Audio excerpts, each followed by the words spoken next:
samata. Katyatam Bhagavan Yatra Maitune E Dire Praja. And it says, Vidura said, the line of Swayambhuva Manu, meaning the historical uh, sampradaya, or the line of Swayambhuva Manu, was most esteemed. O worshipful sage, I beg you, give me an account of this race. Race meaning the the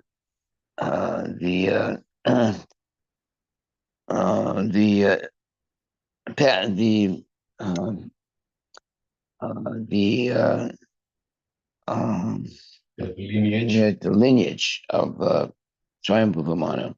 Give me an account of this race whose progeny multiplied through sexual intercourse. Purport by His Divine Grace, A.C. Bhaktivedanta Swami Prabhupada. Regulated sex life to generate good population is worth accepting.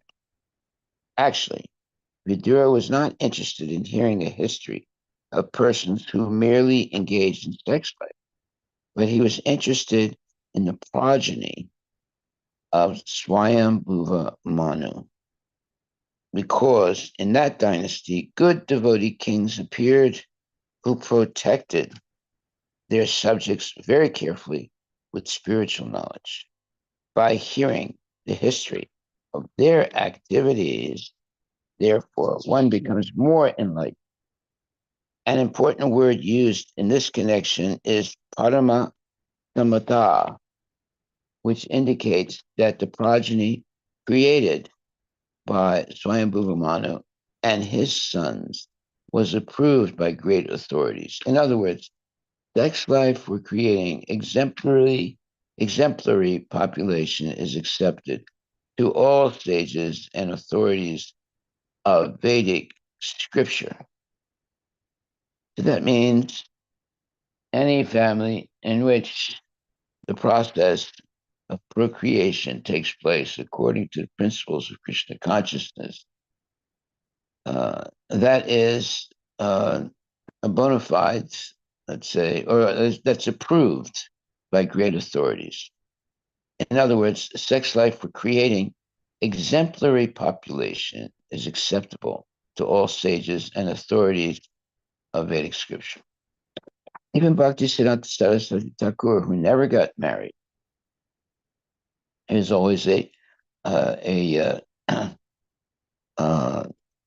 it was always a celebrate. He said, "But if I could have good children, I would be willing to have sex 100 times." Well, he never did that, but he approved of sex for having good children, just like what it says here.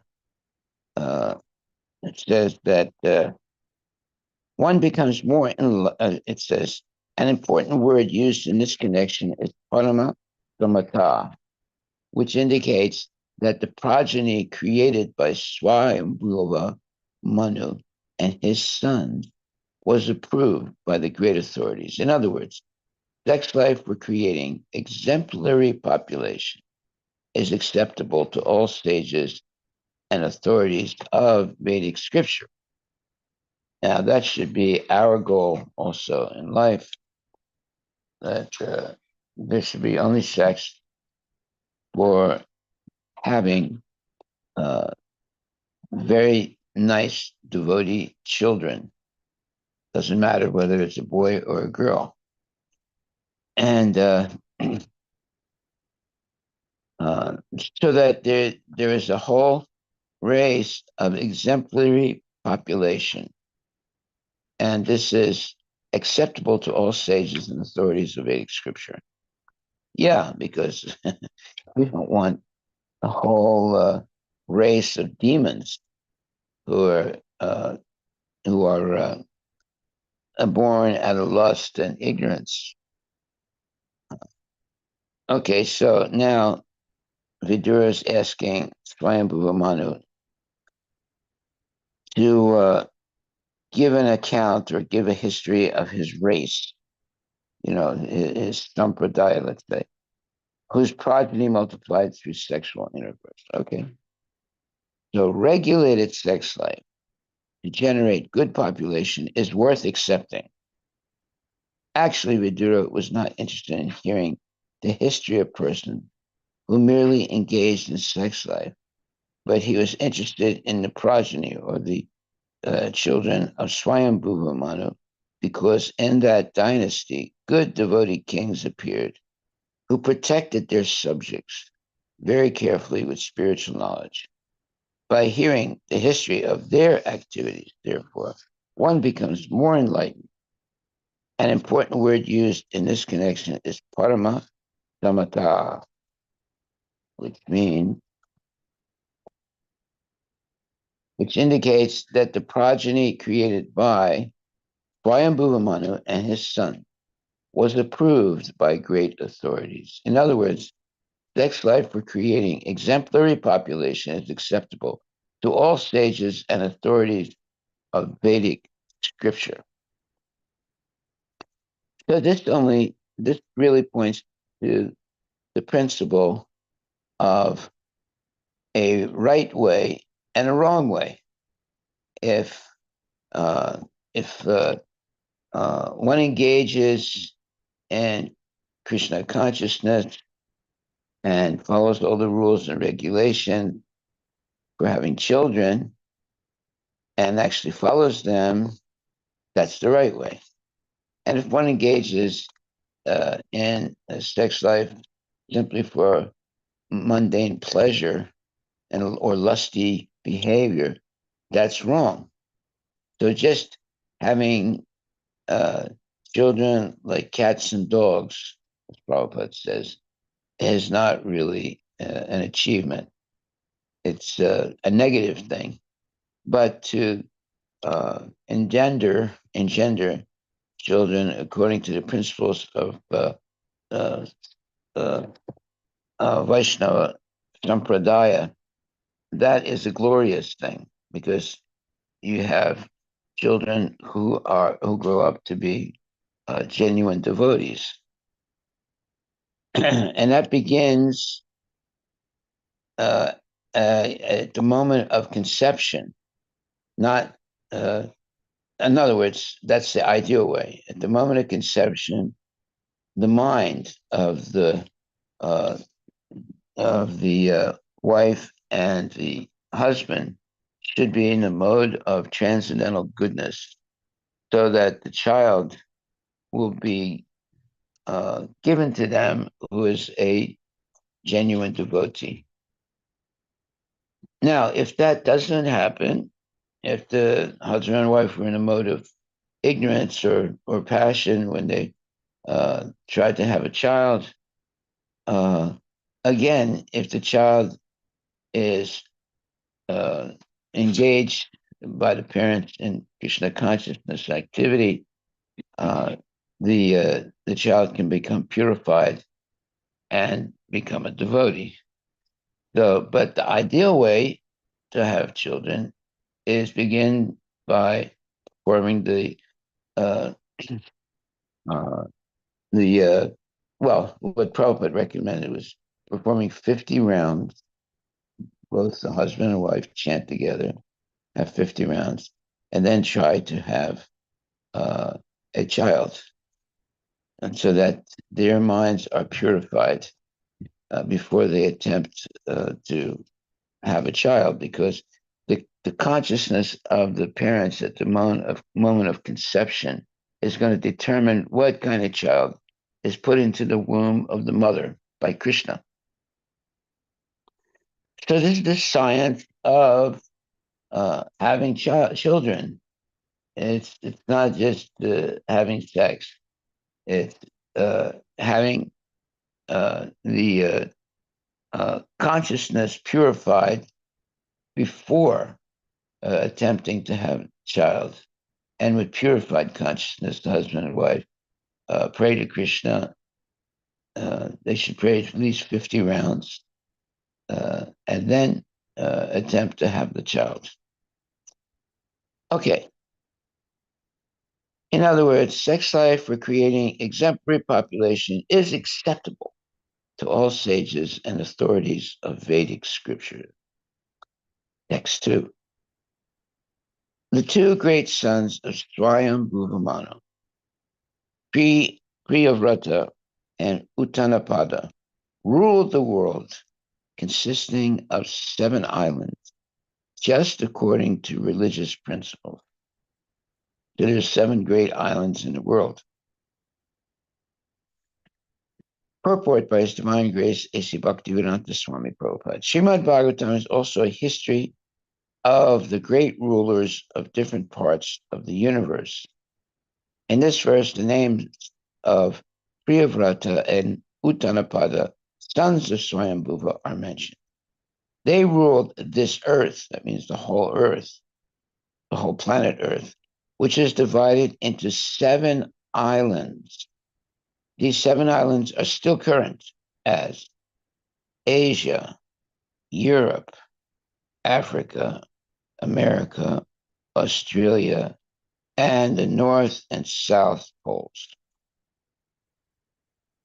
There is no chronological history of all the Indian kings in Srimad Bhagavatam, but the deeds of the most important kings, such as Priyavrata and Uttanapada, and many others, like Lord Ramachandra and Maharaj Yudhisthira, are recorded because the activities of such pious kings are worth hearing.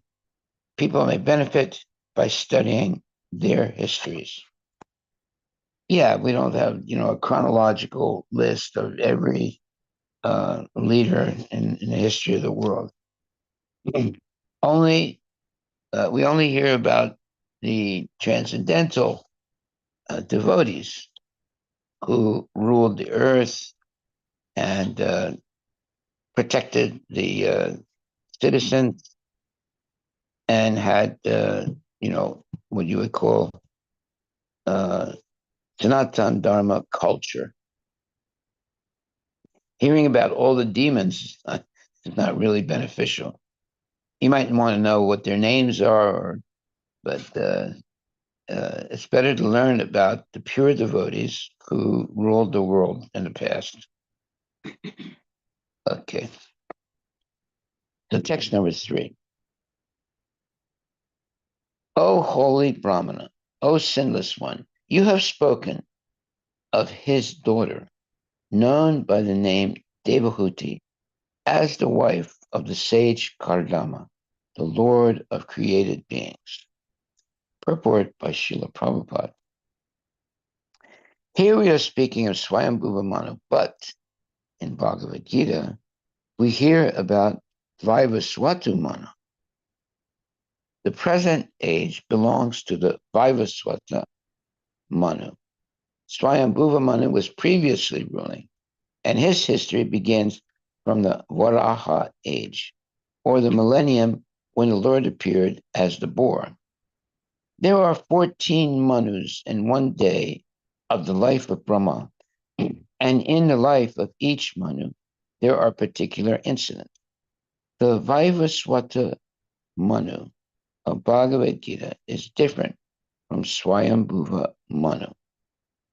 Well, there are 14 Manus, and each one lives approximately 70 cycles of 4 ages. It's a little bit more than that, but we just rounded off at 70 cycles approximately. 1,000 divided by 14. What's that? Yeah, correct. 1,000. Yes, but 14. Yeah, so it's not exactly it's something like 70 plus a little bit more for each Manu. 70 cycles of 4 ages plus a little bit more. Yeah. So it says there are 14 Manus in one day of the life of Brahma, and in the life of each Manu there are particular incidents. The Vaivaswatu Manu of Bhagavad Gita is different from Swayambhuva Manu. Okay, so there's 14 manus, and I think the Vivasutta manu is the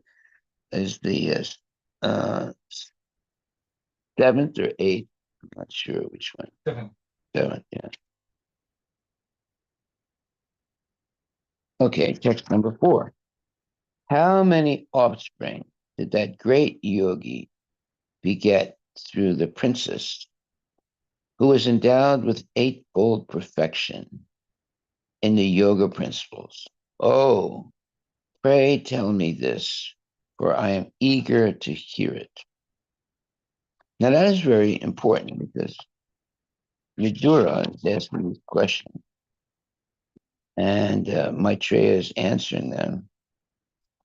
But you see how enthusiastic Vidura is of hearing these things, rather than hearing about, Trump or this one or that one.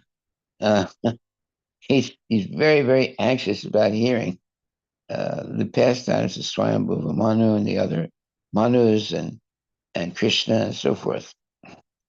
Purport. Here Vidura inquired about Kardama Muni and his wife Devahuti and about their children.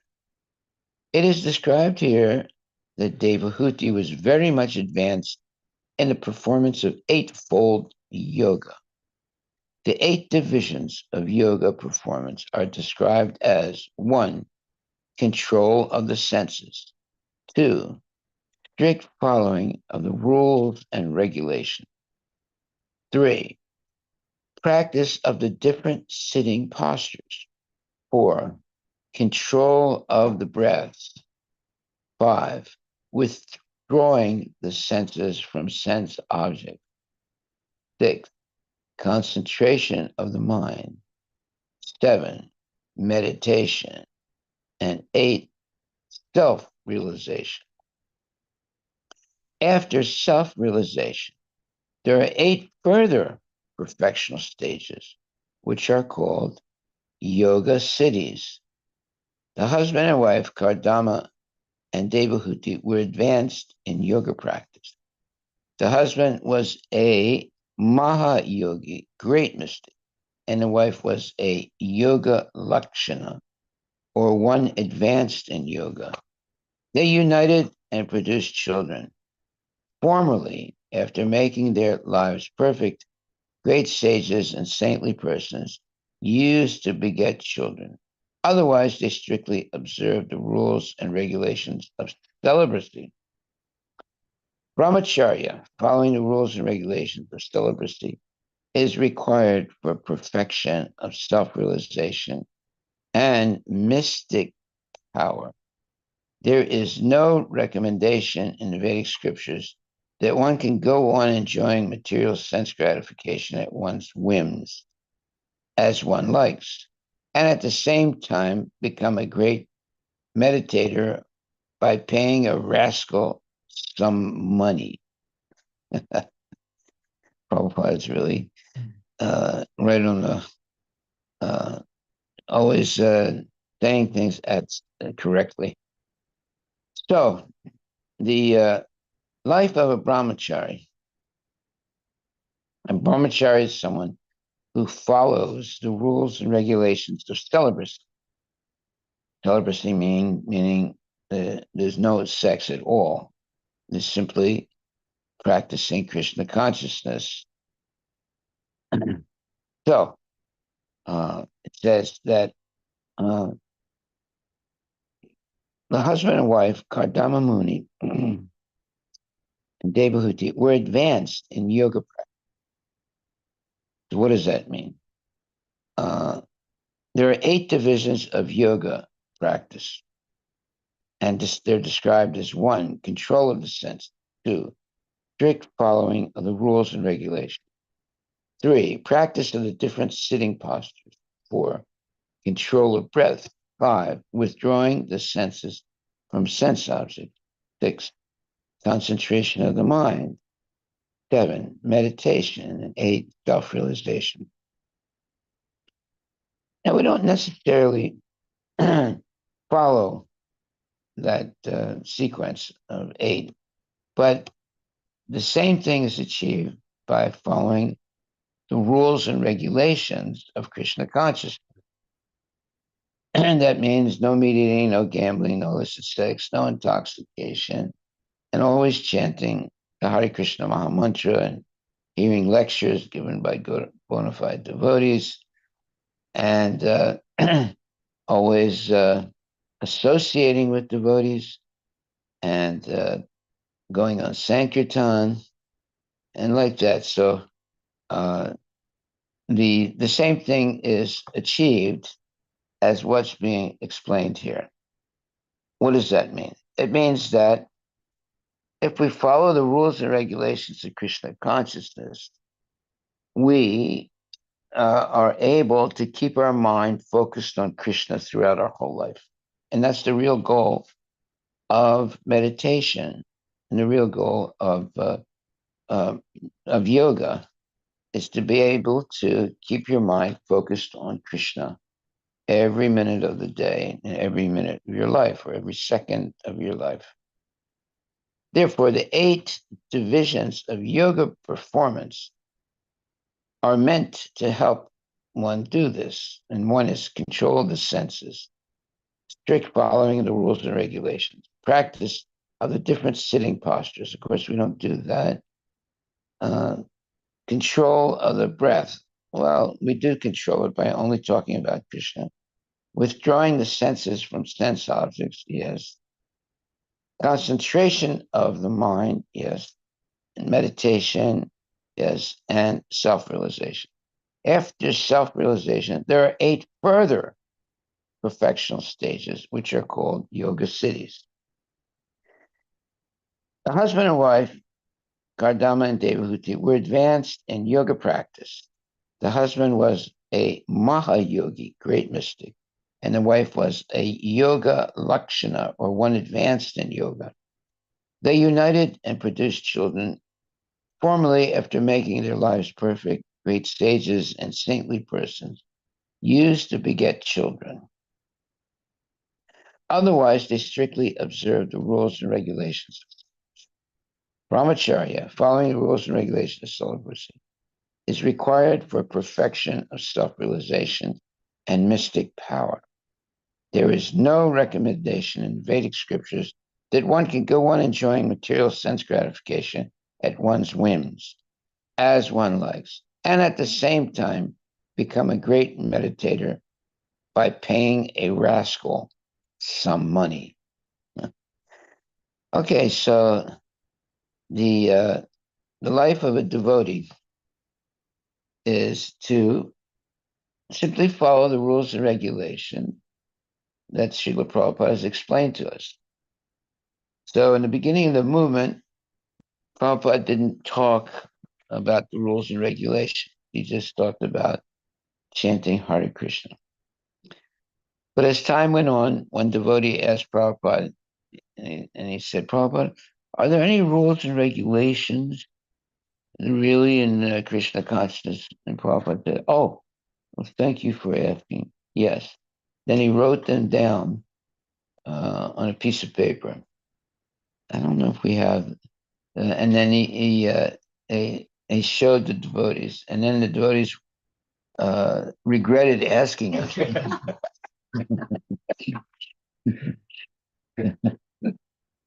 We have a list of that. I mean, I used to have that. Well, not here, but in Berkeley, I used to have those 10 things that Prabhupada wrote. We should look it up. The 10 things that Prabhupada wrote as mandatory things that devotees have to follow every day. You had asked Maharaj to put in temple, so we did. Oh, really? Years back. Okay. It's in the when you enter in the temple. We got to get one here also. Yes, I can get it. Yeah. It's a handwritten. Yes, by Prabhupada. Yeah, exactly. Okay. So you see, today, our main thing as devotees is to simply follow what we promised to follow at when we're initiated. That is 4 things we'll never do and 4 things we'll always do. And the four things we never do is meat eating, gambling, illicit sex, intoxication. And the four things we should always do is chant Hare Krishna, associate only devotees, hear lectures given by bona fide devotees, and go on Sankirtan, or in other words, preach. Okay. Did you find something there? Yeah, I mean, this is yeah, the 10 things. First is rise early and before 4 a.m. This is Right. the time of Brahma Muhurta, which is considered very auspicious for spiritual practices. Right. Number two, chant at least 16 rounds of Hare Krishna Mahamantra daily on beats. Right. Number three, follow a strict vegetarian diet, avoiding meat, fish, and eggs. Number four, avoid intoxication, including alcohol, drugs, tea, and coffee. Number five, no gambling or betting. Number six, no illicit sex. This means sex only within marriage and for the purposes of procreation. Read Srimad Bhagavatam and Bhagavad Gita regularly. Number eight, attend Mangalarati and other temple programs regularly. Number nine, offer respect to the deities and the spiritual master. And number 10, to associate with and serve other devotees of Krishna. Very good. We should put it up on the board. I don't know. Yeah. Okay.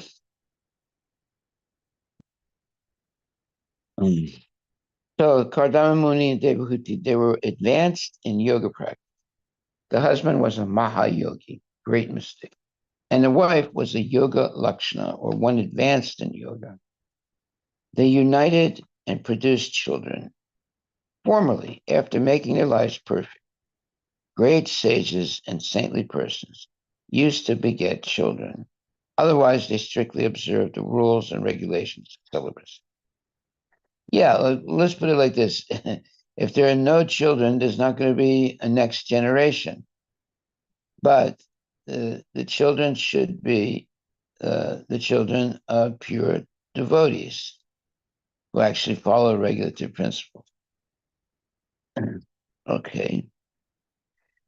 Brahmacharya, following the rules and regulations of celibacy, is required for perfection of self realization and mystic power.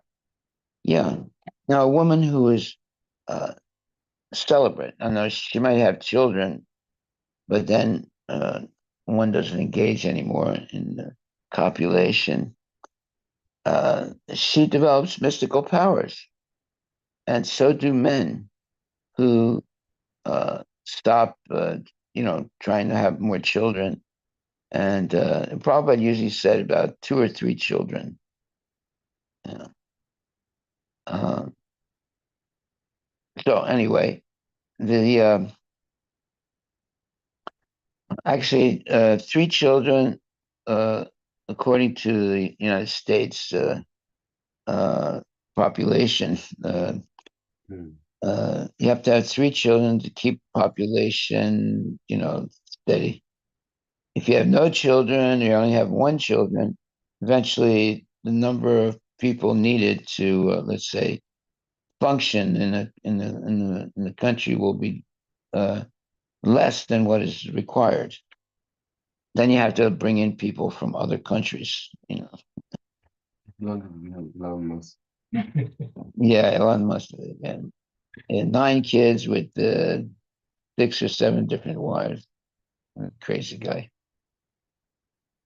And those kids, they're probably not really Krishna conscious at all. And Elon Musk himself is not Krishna conscious. Yeah. If you ever want to meet a person who has a inflated false ego, that's Elon Musk. Okay. All right. So the 8 divisions of yoga performance are described as control of the senses, strict following of the rules and regulations, practice of the different sitting postures, control of the breath, withdrawing the senses from sense objects, concentration of the mind, meditation, and self realization. After self realization, there are 8 further perfectional stages, which are called yoga cities. The husband and wife Kardama and Devahuti were advanced in yoga practice. The husband was a Mahayogi, great mystic, and the wife was a Yoga Lakshana, or one advanced in yoga. They united and produced children. Formerly, after making their lives perfect, great sages and saintly persons used to beget children. Otherwise, they strictly observed the rules and regulations of celibacy. Brahmacharya, following the rules and regulations of celibacy, is required for perfection of self realization and mystic power. There is no recommendation in the Vedic scriptures that one can go on enjoying material sense gratification at one's whims, as one likes, and at the same time become a great meditator by paying a rascal some money. Prabhupada is very, very witty and very, very strict, and that's good. That means paying some money to become the meditator. You pay someone to give you a certificate saying that you're a realized person. One day I met this man. It was a Rosicrucian, yeah, and he said, "Do you know who I am?" I said, "No, I don't know who you are." So he gave me his card, and said, "So and so is a realized person in the Rosicrucian movement, and realized in the first level. In other words, he's God." So he gave me his card so I could know who he was. So I said to him, "I'm very happy to hear this about you." And I said, "How did you become God?" He said, "Well, I did some yoga and I smoked a little marijuana. And I said, now I know you're a bogus person." He said, what do you mean? I said, because God doesn't have to do anything to become God. God is always God. So you are an imposter. He got really upset when I said that. But obviously, he's not God. He's a nonsense person. Yeah. You don't become God. Yeah. God is always the supreme personality, Godhead eternally. He's not born and he doesn't die. He doesn't get old. And he's telling me I became God by doing a little bit of this and a little bit of that. And it's complete nonsense. Okay. Are there any questions? The 8 divisions of yoga are control of the senses, strict following of the rules and regulations, practice of the different sitting postures, control of the breath, withdrawing the senses from sense objects, concentration of the mind, meditation, and self realization. After self realization, there are 8 further perfectional stages, which are called yoga cities. The yoga cities are 8 perfections of yoga.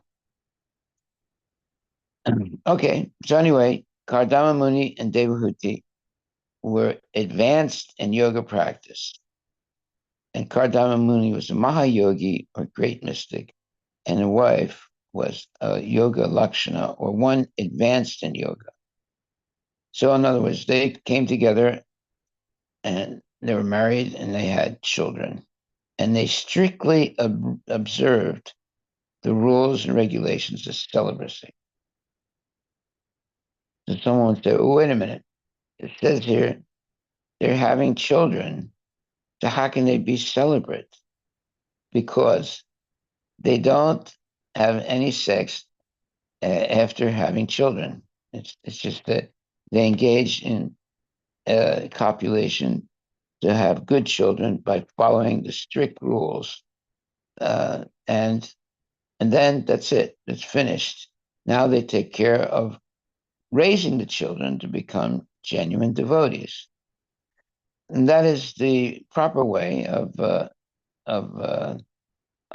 husband and wife to live. the whole point of having children is to have the next generation. It's not about enjoying sex. It's about having a next generation, and then it requires training the children to become good devotees. Otherwise, the whole culture will collapse. The culture of Sanatan Dharma, of Krishna consciousness, it'll collapse. And it is collapsing in many places in the world today. That's why there's so many wars and so much misery and so many demoniac people. Is you see, in the past, there were just a few demons. There's Hiranyakashipu, Hiranyaksha, and a few others. They were not like, hundreds and thousands, unlimited demons. Today, there's an unlimited number of demons. And demons are people who don't follow regulative principles. And there are so many people like that.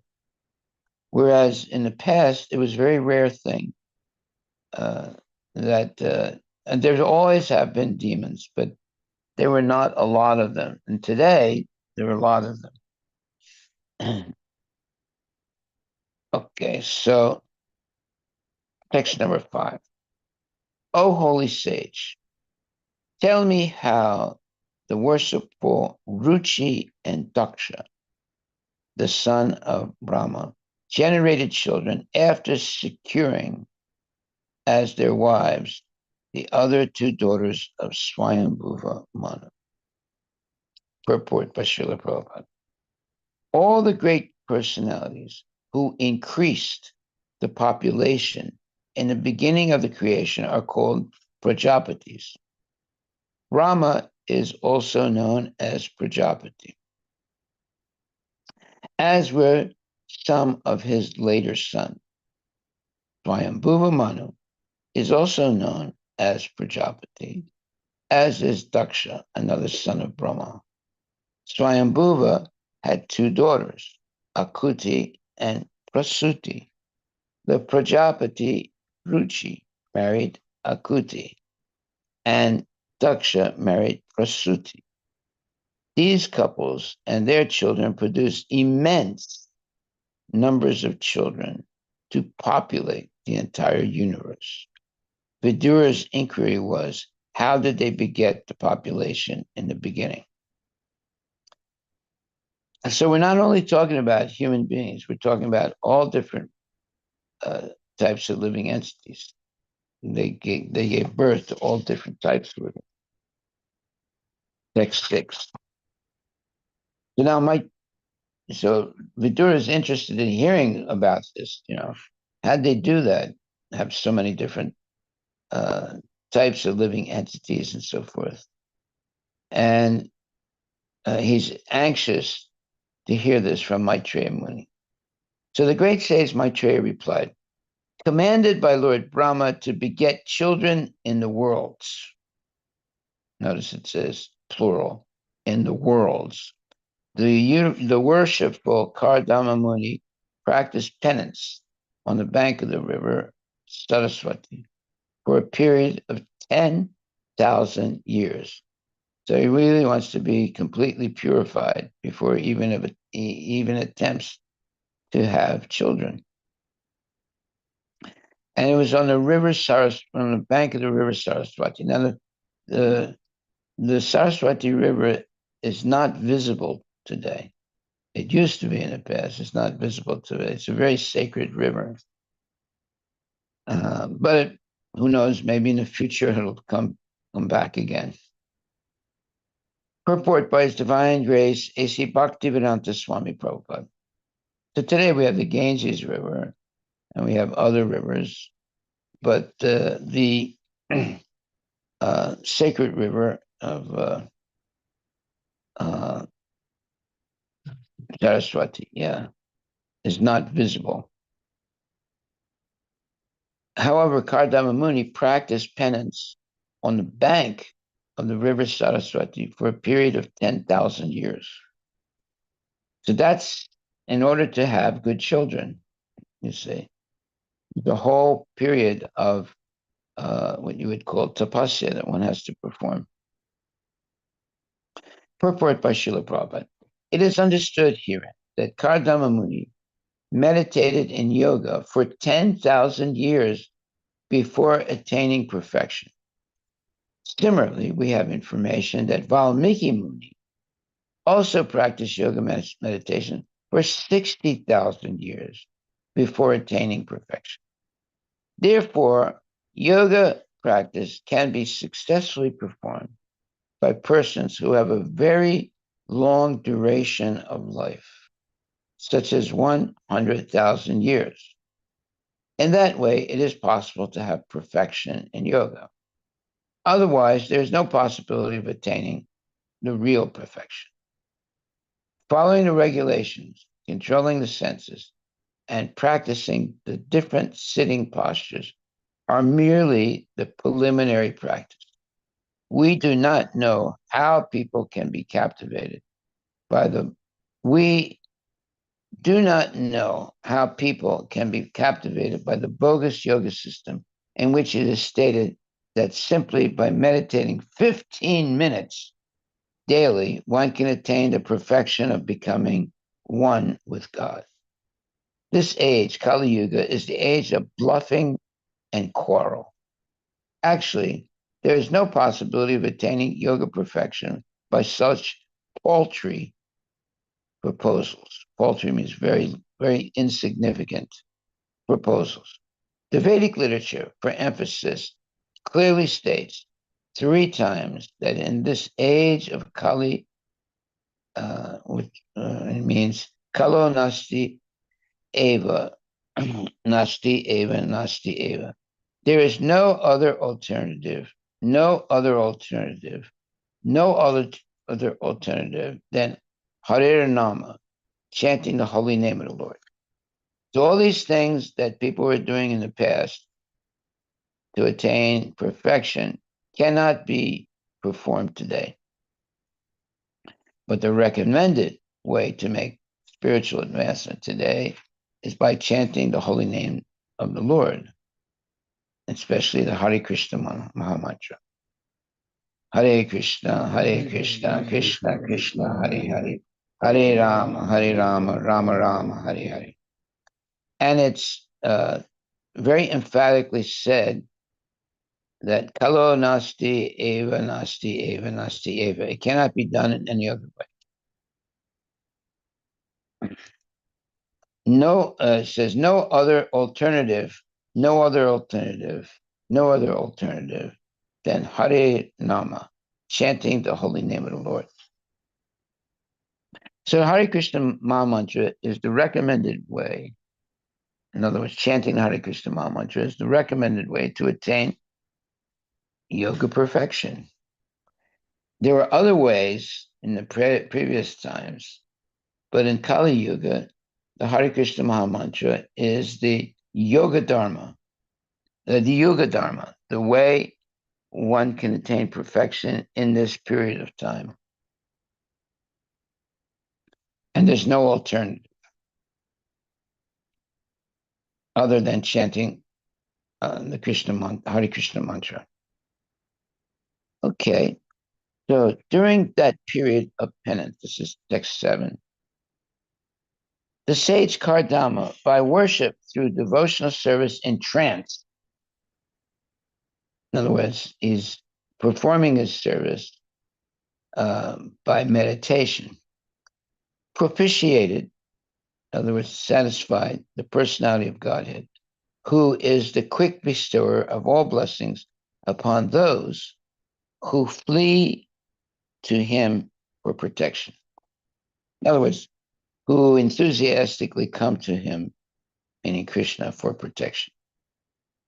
Purport by Srila Prabhupada. The significance of meditation is described here. Kardama Muni practiced mystic yoga meditation for 10,000 years just to please the Supreme Personality of Godhead, Hari. Therefore, whether one practices yoga or speculates and does research to find God, one's efforts must be mixed with the process of devotion. Without devotion, nothing can be perfect. The target of perfection and realization is the Supreme Personality of Godhead. In the 6th chapter of Bhagavad Gita, it is clearly said that one who constantly engages in Krishna consciousness is the topmost yogi. The personality of Godhead, Hari, also fulfills the desires of his surrendered devotee. One has to surrender unto the lotus feet of the personality of Godhead, Hari or Krishna, in order to achieve real success. Devotional service or engagement in Krishna consciousness is the direct method, and all other methods, although recommended, are indirect. In this age of Kali, the direct method is especially more feasible than the indirect because people are short living. Their intelligence is poor, and they are poverty stricken and embarrassed by so many miserable disturbances. Lord Chaitanya, therefore, has given the greatest boon, meaning the greatest benediction in this age. One simply has to chant the Harinam of God to attain perfection in spiritual life. See how easy Lord Chaitanya has made things. Yeah, can any of us meditate 10,000 years like Kardama Muni? We can't even meditate 10 days. How we meditate 10,000 years? The words Samprapede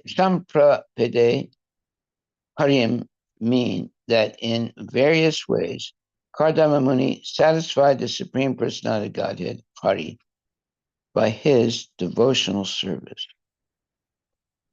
Devotional service is also expressed by the word Kriya Yogena. Kardama Muni not only meditated, but also engaged in devotional service to attain perfection in yoga practice or meditation. One must act in devotional service by hearing, chanting, remembering, etc. Shravanam, Kirtanam, Vishnu, Smaranam, and so forth. Remembering is meditation also, but who is to be remembered? One should remember the Supreme Personality of Godhead.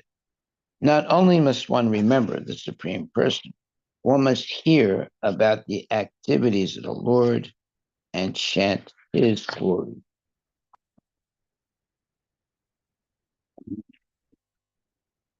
This information is in the authoritative scripture. After engaging himself for 10,000 years in performing different types of devotional service, Kardama Muni attained the perfection of meditation. But that is not possible in this age of Kali, wherein it is very difficult to live for as much as 100 years. At the present moment, who will be successful in the rigid performance of the many yoga rules and regulations? So that is called a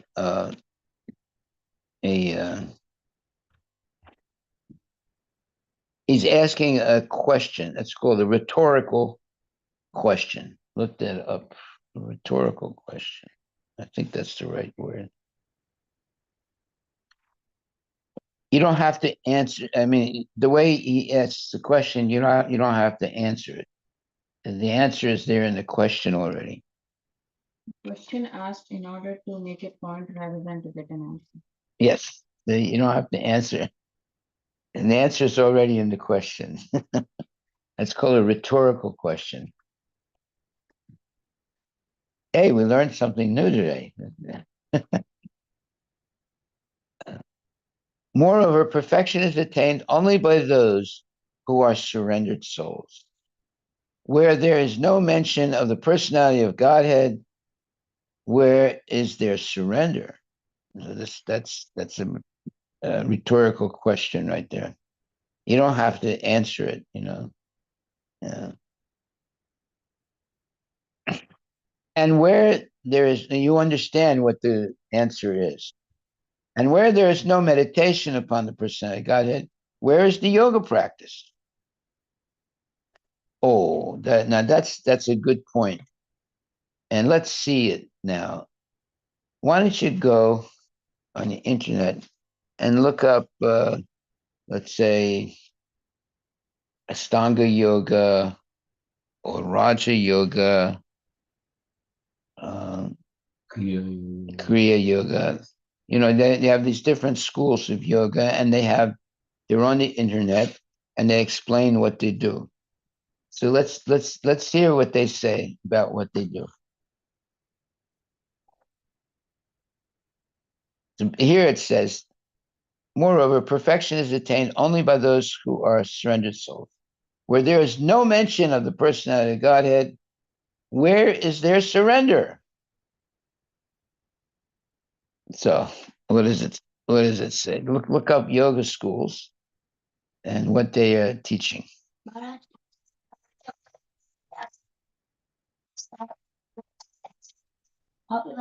popularized by K. B. Bobby Joyce during the 20th century, often promoted as a dynamic form of classical Indian yoga. Joyce claimed to have learned the system from his teacher, Krishnamacharya. The style is energetic, visualizing breath. Did you hear anything about Krishna in there? You see, this is all bogus yoga. It's not real yoga that they're teaching.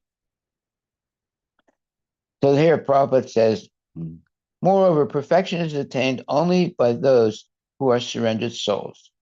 Where there is no mention of the personality of Godhead, where is their surrender?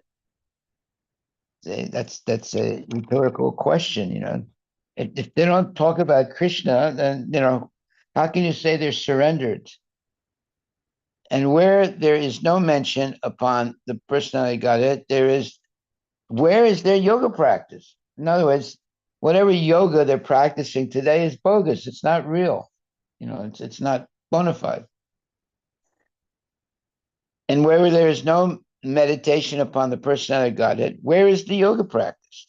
Unfortunately, people in this age, especially persons who are of a demoniac nature, want to be cheated. Thus, the Supreme Personality of Godhead sends great cheaters. Wow, Krishna sends them. Oh, great cheaters who mislead them in the name of yoga and render their lives useless and doomed. In Bhagavad Gita, therefore, it is clearly stated in the 16th chapter, verse 17, that rascals of self-made authority, being puffed up by illegally collected money, perform yoga without following the authoritative books. They are very proud of the money they have plundered from innocent persons who wanted to be cheated. Whoa. So in other words, the people that go to these cheaters want to be cheated. They're attracted because they are cheaters or they want to be cheated. They're attracted by a bigger cheater.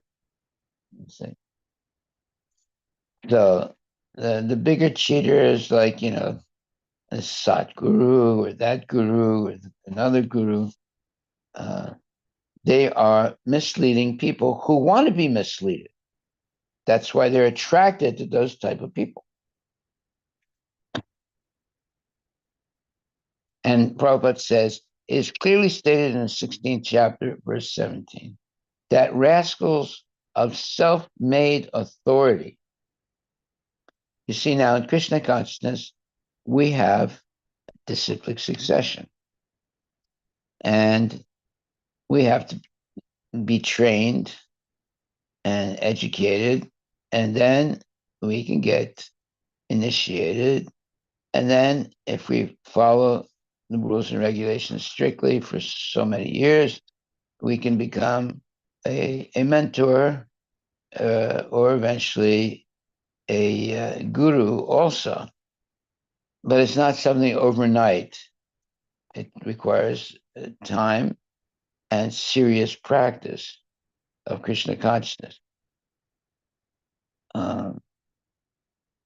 However, here Prabhupada is saying that in Bhagavad Gita, therefore, it is clearly stated in the 16th chapter, verse 17. Let's read that. 16th chapter, verse 17. That rascals of self-made authority, that means they're not in any sampradaya. They just claim themselves to be an authority. They might give a name of somebody, like they talk about, what is it? What's the name? Babaji. They said, "Oh, my guru is Babaji." But which Babaji are you talking about? And thousands of Babajis, right? So it's some Babaji that they met, but that's not bona fide. There's no authoritative sampradaya there. What does it say? Self-complacent and always impudent, deluded by wealth and false prestige, they sometimes proudly perform sacrifices in name only, without following any rules or regulations. That's Elon Musk and thousands of others, self-made authorities. It's nice, Prabhupada, that it said in the 16th chapter, verse 17, that rascals of self-made authority, being puffed up by illegally collected money, perform yoga without following the authoritative books. They are very proud of the money they have plundered from innocent persons who wanted to be cheated. Now, see, that's a major statement right there. Innocent persons who wanted to be cheated. So, in other words, you'll see that there are yogis today. They have thousands and thousands of followers. Whoa, huge number of followers. And these are people who wanted to be cheated.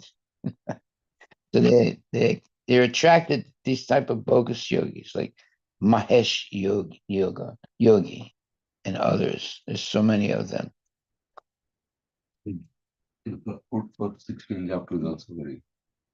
Yeah, go ahead. Thinking themselves all in all, not caring for any authority or scripture, the demoniacs sometimes perform so-called religious or sacrificial rites. And since they do not believe in authority, they are very impudent. This is due to illusion caused by accumulating some wealth and false prestige. Sometimes such demons take up the role of preachers, mislead the people, and become known. Did misled or mislead? Mislead the people and become known as religious performers. Reformers. Reformers. That means they're going to change the rules. That's what they like. They like to change the rules. Just like Sadhguru said, I don't read scriptures. Yeah. He just changed the rules right there. Go ahead. Or as incarnations of God. Yeah. They make a show of performing sacrifices, or they worship the demigod, or manufacture their own god. Common men advertise them as God and worship them. And by the foolish, they are considered advanced in the principles of religion or in the principles of spiritual knowledge. They take the dress of the renounced order of life and engage in all nonsense in that dress. Actually, there are so many restrictions for one who has renounced this world. The demons, however, do not care for such restrictions. They think that whatever path one can create is one's own path. There is no such thing as a standard path one has to follow. The word avidhi purvakam means a disregard for the rules and regulations is especially stressed here. These things are always due to ignorance and illusion. Wow, Prabhupada nailed it, like right on the dot, Yeah. And this is true. And you can see it happening right now. So many people accept these false so-called gurus. I call them kangaroos. And they follow these people as if that person is God. You know? And they have this glassy-eyed, uh, continent. They're so enamored by the false guru. Actually, it can't be a false guru. The guru can't be false. That's why I call them kangaroos.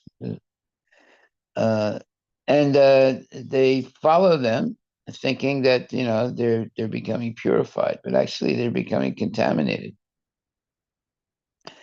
So whatever happens to that false so-called guru, uh, the disciples of that such guru will have the same, let's say, destiny. So one time there was a false guru, and he had a large number of disciples, and he asked his disciples to build a boat out of cement. So the disciples built a cement boat. And then they all got into the boat with the guru. And as when the boat was launched, it sank and everybody died. Then they all went to Narak, a hell. And they were welcomed by Yamaraj. So the disciples said, "Hey, what's going on here? Why are we here? We didn't do anything wrong. We were always sincere." And Yamaraj said, "Yeah, you were sincere, sincerely following a rascal. Therefore, whatever happens to this rascal is going to happen to you because you are sincere. You were sincerely following him." So, unless we can understand what is a bona fide guru and what is a kangaroo, we'll be misled. So, how to find out? Okay, you can only find out who is a bona fide guru if you're a bona fide disciple. So, even though you might not be initiated, you should be trained to be a bona fide disciple. Then you'll be able to recognize who's a bona fide guru. Now, who's going to train you? Well, the trainers may not be gurus in by not be named as gurus, but they are acting as gurus, and they're training the would-be disciples. Wake up early, take a bath, chant Hare Krishna, hear the lectures, go on Sankirtan, and all those things. So by that training, then a disciple, after hearing Bhagavad Gita and Srimad Bhagavatam, and waking up early every day and attending classes, eventually they'll be able to recognize who's a bona fide guru and who is not a bona fide. It's not just, oh, well, he has to be a guru because he produced some ashes in his hand and told me to take these ashes and put it on my on my what do you call it, the altar in my house, and then all good things will happen to me. Well, the only thing that happens is you dirty your altar. That's all, with the ashes, so-called what do you call it? What's the name of the ashes? Huh? Vibhuti? Yeah, yeah. In other words, the guru gives you some ashes and they put it on your altar, and your life will be changed. Because all these things are happening, and people who have no knowledge at all, who have not been taught to recognize what's a bona fide guru and what's a rascal. You can't say who's a nonsense guru because guru can't be nonsense. Guru has to be genuine. So you call them rascals. That's what Prabhupada called them, rascals. So therefore, if we are trained properly, we can recognize who's bona fide and who's a rascal. And Prabhupada, the one thing is for sure. Someone who gives you instant initiation is a rascal. 100%. There's no such thing as instant, the first time you see them and say, oh, your name is so-and-so, you're my disciple now. There are people like that. They go to some yogi's lecture, and then the yogi comes and touches everyone in their third eye, like goes like that. And then all of a sudden he says, and your name is so-and-so, and you're my guru, you're my disciple. This is all going on. Don't think it doesn't happen. It's going on at a massive level, whether it's in India or here. So one day there was this one very rich man whose son was a very prominent dentist. So I went to that dentist, and then the dentist son of this very, his father was a very wealthy man. He told me that his father was uh, very interested in yoga, and then he said that he talked to his father about me, and his father wanted to meet. I said, okay. So, and then the father was a very rich man. His son was rich, but the father was really rich. So, his son, yeah, he had like a limousine. His car was like a limousine. He picked me up one day and drove me far out from Paris, far uh, uh, uh, far out place. And I met his father, and he had a big mansion. And his father, as soon as I saw his father, I felt I shouldn't have come. Uh, so he sat me down in his big uh, room where they have big dinners. So there's a big long dinner, big. Uh, Everything was big, and he sat me down, and he started walking uh, behind me, going back and forth and talking to me, talking nonsense. And at one point, he grabbed me. He was behind me. He grabbed me and he squeezed my third eye, right? And he held it really hard. I was thinking, oh my God, what's this crazy man doing? He said, and then after squeezing me for about, I don't know, about a minute, he said, now you are my disciple. So that was his initiation. Say. So I said, oh, well, thank you very much. I'm honored that you made me your disciple. I said, I have to go now because it's past my bedtime. And it was like 10 o'clock at night. So then he called his son, and then his son, in the big limousine, he drove me back to where I was, to the temple. And of course, I never saw that man again. He was insane. He was actually crazy, you know. And he's very rich and living in this big mansion, and he thinks he's some kind of uh, messiah. Look that word, messiah. Hmm. Some big yogi or something. He was just a nonsense person. Okay, he was very rich, so what? But he was a complete nonsense. What does it say, messiah? In Christianity, the Messiah is the savior of humankind. Yeah, Christians believe that Jesus of Nazareth was the Messiah who delivered mankind from original sin. yeah. Well, this guy thought he was a messiah. Of course, he wasn't. He was a nonsense person. Okay, so Prabhupada says here, unfortunately, people in this age, especially persons who are of demoniac nature, want to be cheated. Thus, the Supreme Personality of Godhead sends great cheaters who mislead them in the name of yoga and render their lives useless and doomed. You see, now that is a huge statement. Only Prabhupada could make that statement. And why do I say that? Because all the imposters, so-called gurus, they come together sometimes, on a stage, this guru, that guru, that guru. They're all shaking hands and hugging each other and so forth.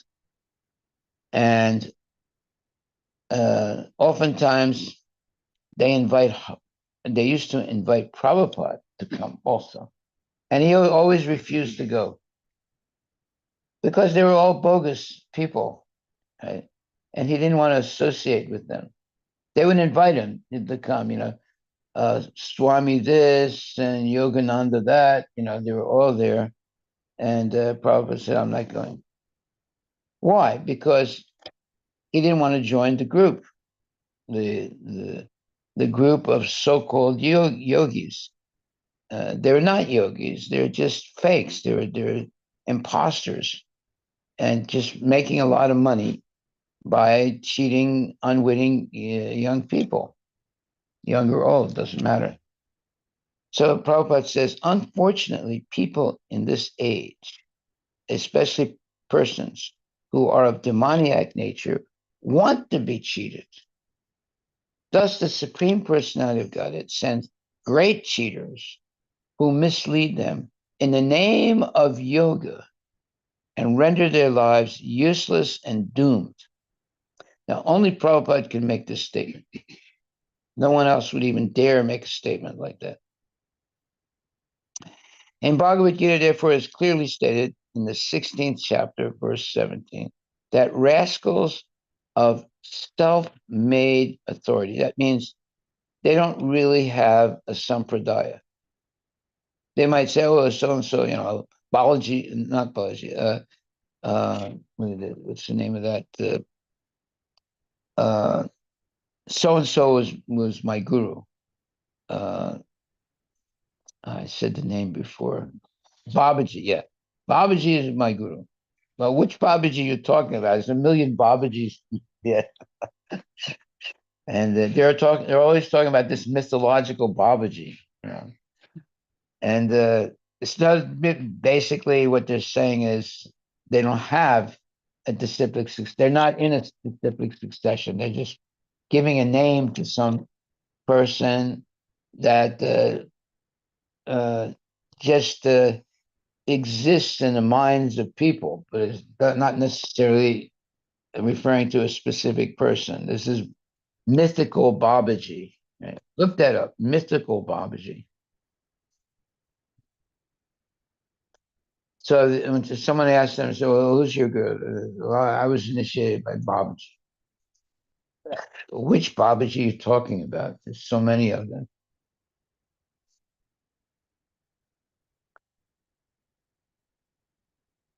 Does it say anything? No? Then just look up Babaji. Babaji's mission in India has been to assist prophets in carrying out their special dispensation. He that qualifies for the scriptural classification of Mahavatar. He has stated that he gave yoga initiation to Shankara, recognizer of the Swami order, and to Kabir, famous medieval master. Kabir? Did it say Kabir? Kabir. Yeah, Kabir. There's another nonsense person, Muslim who is quasi following Vedic traditions also. What is the meaning of Babaji? Babaji is an Indian Honorific. honorific that means father. Usually with great respect or to a priest, it may also refer to people. So there is a specifically Avatar Babaji.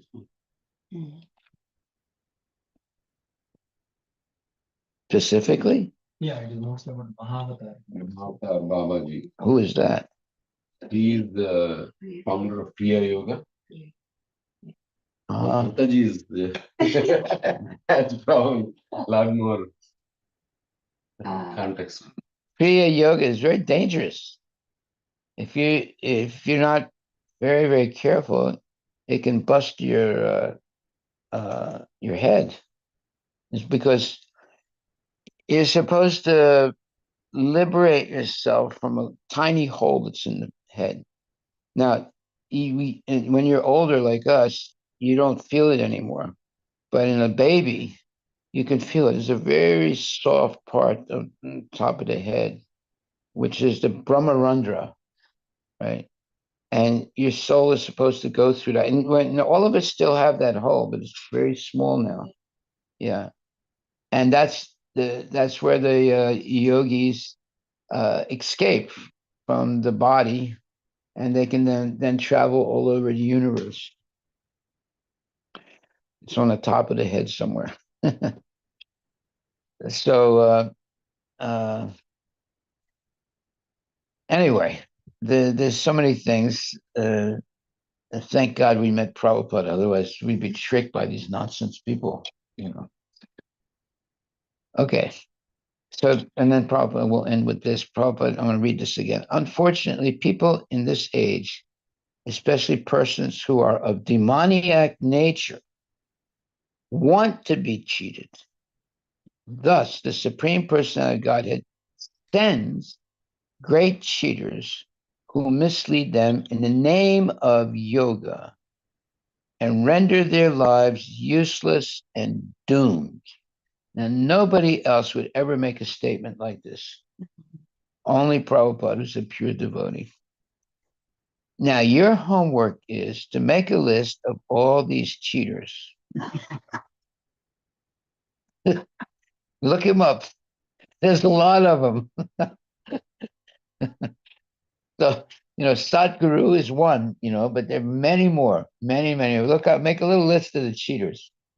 I think in past also you had given something similar homework. Where? Long time back. Long time back. In some of the other classes. Yeah. Long time back. Yeah. You Well, history repeats itself. Make a list. Make a list of the cheaters. You Babas must have added. Yeah, the list has increased by now. That's why we have to make a new list. Device. My In India, Maharaj, people are falling in big number, like hundred and thousands, Oh yeah, like very big number. yeah. Yeah. Well, you see, there's this one cheater. He's not a Hindu. He's not a Hindu cheater. His name is Benny Hinn. Actually, he's half Armenian. This guy.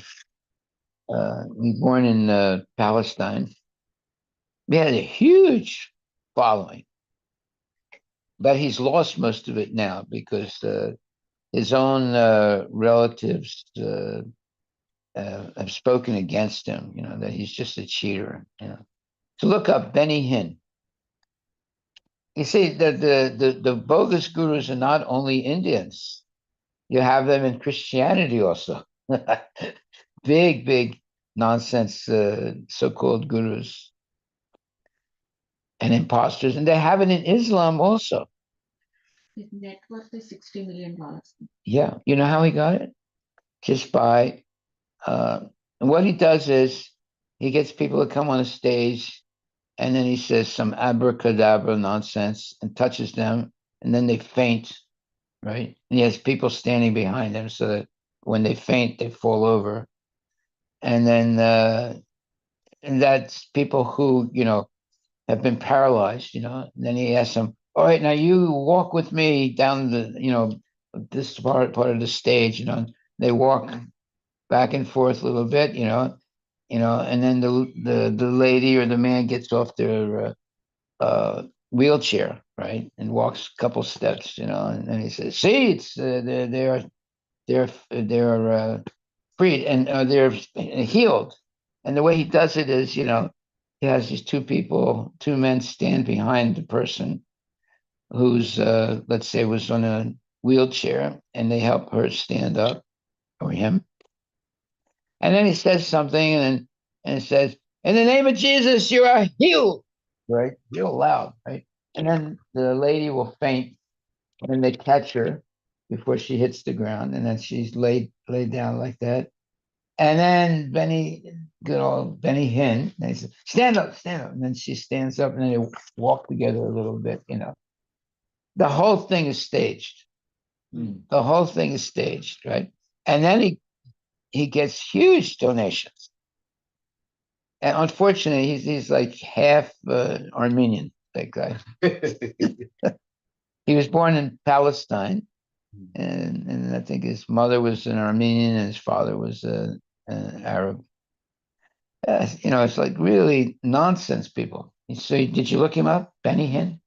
What does it say? He's a televangelist, author, and speaker. Yeah, he makes his money by having television programs. Best known for his regular Miracle Crusade, revival meeting, or faith healing summits that are usually held in stadiums in major cities, which are later broadcast worldwide on his television program. This is your day. This is what? Your It's your day. day. That is the name This of is the your day. Yeah. This is the day you get liberated by. It says Maharaj is an Israeli-born American Canadian. Israeli born what? It says the parents born in Palestine who had Greek, Palestinian, and Armenian. Yeah, he's half Armenian. Raised within the Eastern Orthodox tradition and baptized by the Patriarch of Jerusalem. Yeah. All that is true, but he's a nonsense. He's a big nonsense. And now his own relatives, or one of his nephews, has turned against him completely and is revealing all his nonsense. If you want to hear that, you can go in the YouTube. yeah, you can go on YouTube, you'll see. But he makes a lot of money. But now, since his nephew has revealed all his nonsense, he's not so popular anymore. He's still doing it, but less, because his nephew really decimated him, and he got sick and tired of seeing him going around cheating people. Benny Hinn. We'll end there, yeah. We'll end there with Benny Hindu. This is your day. Is that what his program is? Yeah. This is your day. We'll start the day with that. Oh my God. Hare